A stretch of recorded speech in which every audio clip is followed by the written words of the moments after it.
Hi, welcome to Psychologies. I'm Anne Boyson, barefoot coach, founder of Bright Rebel Coaching and creator of this How to Identify Seasonal Affective Disorder coaching program. In today's short video, we're going to look at whether or not other seasonally based stressors might be to blame for your sad-like symptoms. This is week 3 of 4, so go back and watch weeks 1 and 2 as well. By subscribing to Psychologies, you can get access to the full course, which includes weekly coaching workbooks for in-depth coaching. Subscribe by the link in this video. If you're already a subscriber, just head over to the Life Leaps Club page on the Psychologies website and register or sign in. So this time of year can be totally challenging for all kinds of reasons not related to SAD.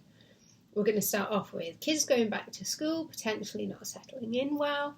We've got socialising becoming more difficult as the nights draw in, potentially exercising less because the weather's a bit worse. And we've got all of the stresses and strains about Christmas that range from financial implications through to the emotional side of that. So it can be really hard to see if those are the aspects of your life are what's causing symptoms or whether it's SAD itself. In today's video, I'm going to ask you a series of questions that if you answer yes to, it points more towards seasonal-based worries causing your symptoms than SAD. As always, I'm going to suggest that you get a notebook and a pen and write down your answers. Spend a little bit of time reflecting on what those answers mean for you. Just pause the video if you need to as we go along. So the first question is, if I could magically wave a wand and take away all of the stresses about Christmas, would your symptoms get better? In terms of kids being at school, if you knew that they were well settled, if you knew that they were as well supported as they could possibly be, would you be sleeping better? Would you be feeling better? Would you have more energy? Do you find that your symptoms decrease when other pressures lessen off? This is a massive indication that this is seasonal based worries causing your symptoms rather than SAD. Because we know with SAD, symptoms tend to start off very mildly and then they get progressively worse throughout the season.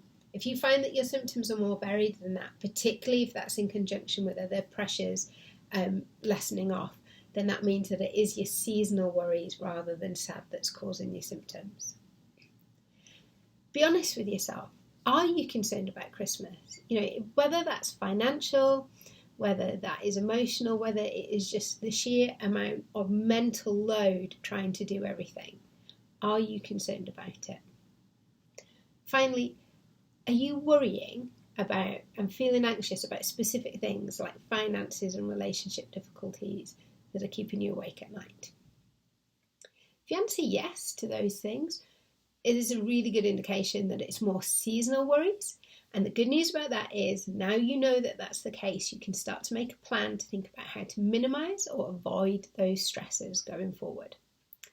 Join me next week for the final week where I'll tell you some short-term tips for dealing with SAD or tips that will help you if you've got a milder case of the winter blues. I'll see you then.